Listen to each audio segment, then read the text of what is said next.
निवृत्ती बबन वागचौरे, मुक्काम पोस्ट तळेगाव तालुका चांदवड, जिल्हा नाशिक।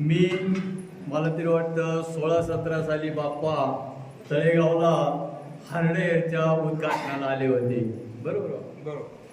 तर मला बाप्पा कोण हे अजिबात माहीत नव्हते, पण माझा दुधाचा व्यवसाय असल्यामुळं मी दूध घालून तिथं बसलेलो होतो आणि मंडळीने सांगितलं गेलं का असे महाराज येऊ राहिले, थांबा उद्घाटनाला, म्हणून आम्ही थांबलो। थांबल्यानंतर मी दर्शन घेतलं महाराजांचं आणि मला दरवर्षी एप्रिल, मे, जून या 3 महिन्यामध्ये प्यायला पाणी विहिरीला राहत नव्हतं।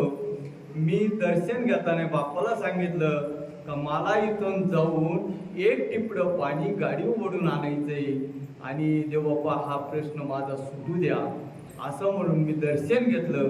घरी गेलो तर मी विसरून गेलो मी बाप्पाला काय मागितलं म्हणून, कारण सर्वसाधारण एक आपण देवाकडे गेलं दर्शन घेताना सांगतो देवा मला सुखी ठेव, घरी जाताना विसरून जातो, त्याप्रमाणे मी सुद्धा विसरून गेलो का आपण बाप्पा काय मागितलं।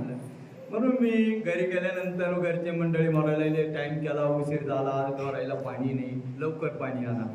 मी म्हणलो मला भूक लागलेली, मी एकदा जेवण करतो आणि नंतर पाणी आणायला गाडी घेऊन जातो। तर असं म्हणल्यानंतर जेवण करेपर्यंत माझ्या जुन्या विहिरी 1 परस पाणी आलं होतं। विहीर 4 परस आहे, तर तिच्यामध्ये 1 परस पाणी आलं होतं जेवण करेपर्यंत।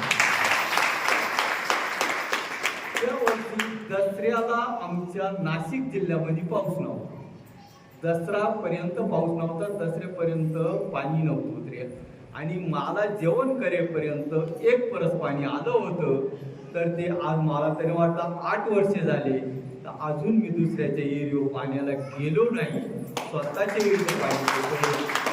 हा माझा 8 वर्षे भोगलेला अनुभव।